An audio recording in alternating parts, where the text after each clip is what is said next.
Célina, vous allez nous parler du Standard & Poor's et de l'impact de la politique des droits de douane en ce moment, qui fait l'actualité, hein, ça fait un moment d'ailleurs. Oui, on parle que de ça. Ça fait plusieurs semaines que ça laisse couler de l'encre sur le marché, et puis pas que de l'encre. Durant la présidentielle de Trump, il avait donc plusieurs... Dans la campagne? Oui, voilà, pendant sa campagne, il avait plusieurs chevaux de bataille, dont un qui était le protectionnisme. Donc c'était plutôt favorable à ce moment-là à sa candidature. Le marché ne prêtait pas trop attention à ce moment-là aux impacts que ça pouvait avoir. On a vu justement que juste avant son élection, ça a emmené le S&P sur des plus hauts. Donc c'était plutôt positif, sauf que le 2 avril, après son investiture, a eu lieu la libération, le jour de la libération. Liberation Day, comme il l'a appelé. Exactement, en anglais. Et du coup, ça a eu un tournant pour l'économie mondiale.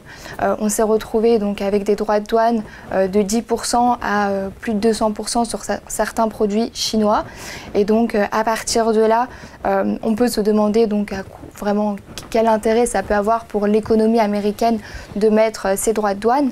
Ça a trois objectifs principaux. Le premier, c'est d'encourager la relocalisation et surtout de réindustrialiser le pays. Et puis aussi de protéger certains secteurs qui sont assez stratégiques. Je pense à l'acier, au cuivre ou même à l'automobile.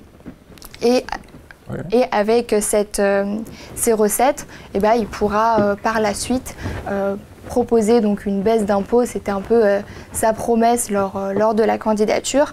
Et donc, comme on peut le voir sur le graphique, on a eu un impact direct sur le marché. En 3 jours, le S&P a perdu plus de 10%. Donc, le marché, il y a eu beaucoup de volatilité, une panique à court terme qui s'est traduite aussi par plusieurs prises de position. Les particuliers en ont plus profité de cette baisse que les professionnels, tout simplement puisqu'ils ont commencé à s'intéresser à plusieurs dossiers qu'ils avaient ratés. Nous, chez Meilleur Taux Placement, on en a profité pour se positionner sur Nvidia à ce moment, puisqu'on faisait aussi partie de ceux qui avaient raté le premier train. Donc on a réussi à avoir Nvidia sous les 100 $. Donc aujourd'hui, c'est notre plus gros gain dans notre portefeuille international. C'est plus haut, c'est ça? Exactement. Et donc, on a eu beaucoup de volatilité, mais finalement, le protectionnisme, ça a apporté, ça n'a pas vraiment fait que les investisseurs se sont éloignés du marché. Au contraire, l'appétit pour le risque est toujours présent et ça reflète vraiment l'adaptation des entreprises. D'ailleurs, il y a eu un sondage qui a été fait par Bloomberg que j'ai aussi ici pour vous présenter. Le 2 avril, ils avaient fait un sondage auprès des investisseurs pour savoir s'ils allaient acheter sur repli après les droits de douane.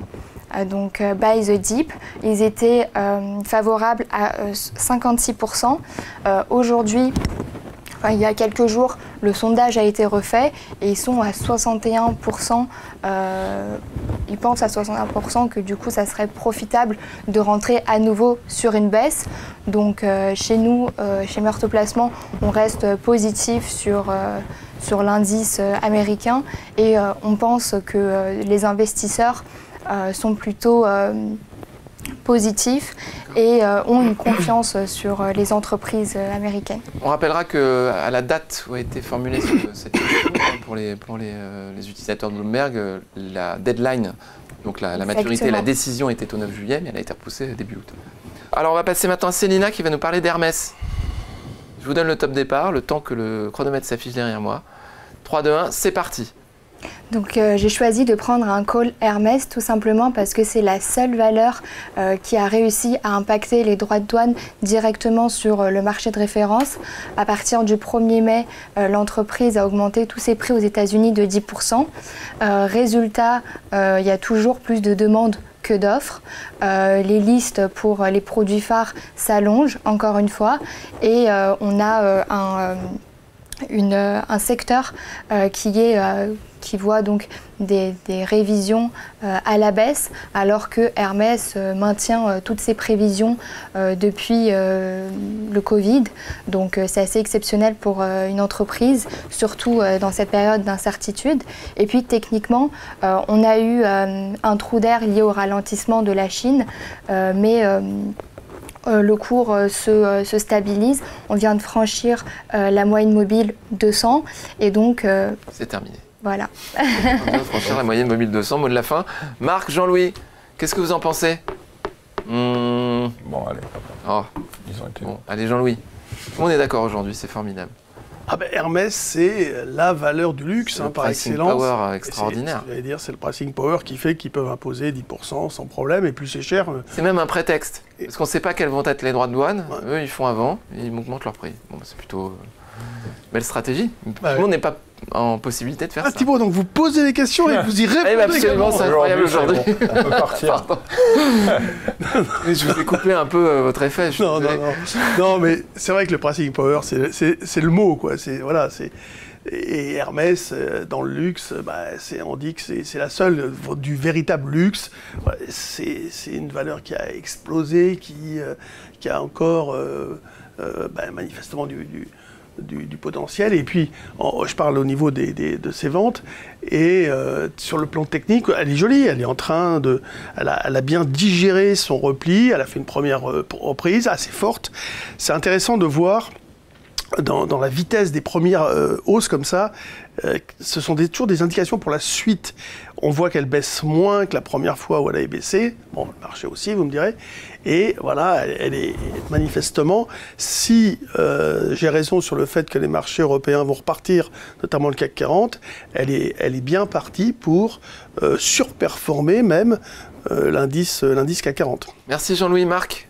Oui. Alors sur le pricing power, oui. Non, juste un petit bémol chez moi. Ensuite, je voulais juste dire une chose. Bernard Arnault va pas être content, mais moi, j'ai toujours trouvé que c'était mieux d'investir sur Hermès que sur LVMH. En fait, la valeur surperforme toujours quasiment. Bon, ça veut dire aussi que le luxe, le luxe, c'est quand même un secteur qui reste très solide. Sur la durée, vous regardez le graphique d'Hermès, sur le long terme, bon là on a du court terme, vous n'avez vraiment pas l'impression qu'il y a eu des phases de crise, des phases d'inflation, des Covid, etc. C'est quand même assez incroyable. En termes de surperformance, vous parlez aussi qu'elle baisse moins lorsque les marchés sont baissiers? Oui. Et là, je parlais par rapport à LVMH. Oui. En gros, si vous faites le comparatif sur du long terme, le seul bémol que j'ai moi, c'est que techniquement, il m'en manque encore un petit peu. Que pour l'instant, même d'un point de vue conjoncturel, on n'est pas encore sorti justement, vous parliez de la Chine, de tout ce qui pourrait encore arriver, même si elle a dit qu'ils ont quand même une stratégie défensive qu'ils pouvaient se permettre d'avoir, comme l'a dit Jean-Luc. Mais là, même si le rebond... Jean-Louis. J'ai entendu Jean-Luc. Ouais, non, c'est Jean-Luc. Là, le rebond, il parlait du rebond qui était pas mal, mais si on regarde le rebond qu'il y a eu en avril, il était aussi très fort. Hein, ça n'a pas empêché de reflancher après derrière. Donc pour moi, techniquement, il m'en manque un peu. Mais sinon, sur l'idée de fond, Hermès, c'est quand même une valeur très, très, très solide. Alors, on a coupé Célina qui était en train de parler de la moyenne mobile 200. Peut-être que vous aviez des choses à ajouter après ces 60 secondes. C'est ça. Alors, si je peux rajouter du coup quelques arguments. On avait un RSI en hausse aussi, mais c'est vrai que je ne l'ai pas ajouté au niveau des 60 et aussi des volumes importants lors du franchissement de la moyenne mobile 200 jours. Donc c'est pour ça que j'ai considéré que c'était un signal assez important sur le titre et à court terme une opération intéressante dans cette incertitude. Est-ce que c'est des signaux techniques suffisants pour vous ou toujours pas? En fait, moi, j'ai du mal à me caler sur des moyennes mobiles. Mais attention, hein. Alors là, j'ai absolument rien contre ceux qui le font. Très bien. C'est juste moi que c'est pas un élément que je regarde beaucoup. Vous avez une expérience malheureuse avec les moyennes mobiles? Non, pas forcément, mais c'est souvent un peu aléatoire. Mais lorsque je regarde une moyenne mobile qui fonctionne vraiment bien, parce que du backtesting, quoi, je me dis, bon, ok, je peux faire attention. Parfait. Merci infiniment.